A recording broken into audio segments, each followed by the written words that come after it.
Bà ok sẽ thấy một đọc này bà sẽ cùng một can page của trên TikTok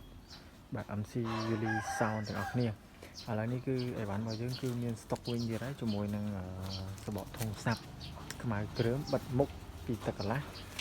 បែបប្រភេទមករកគ្នាបងប្អូនណាបាទបែបមុខមករកគ្នាជាមួយនឹងរុំខ្យល់គេណា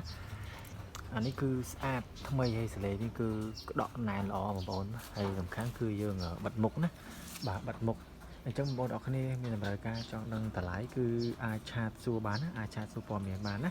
អានេះគឺយើងបិទមុខបែបនេះបងប្អូនណាបាទគឺយើងបិទមុខបាទធុងនេះគឺធុងបិទមុខណាបាទ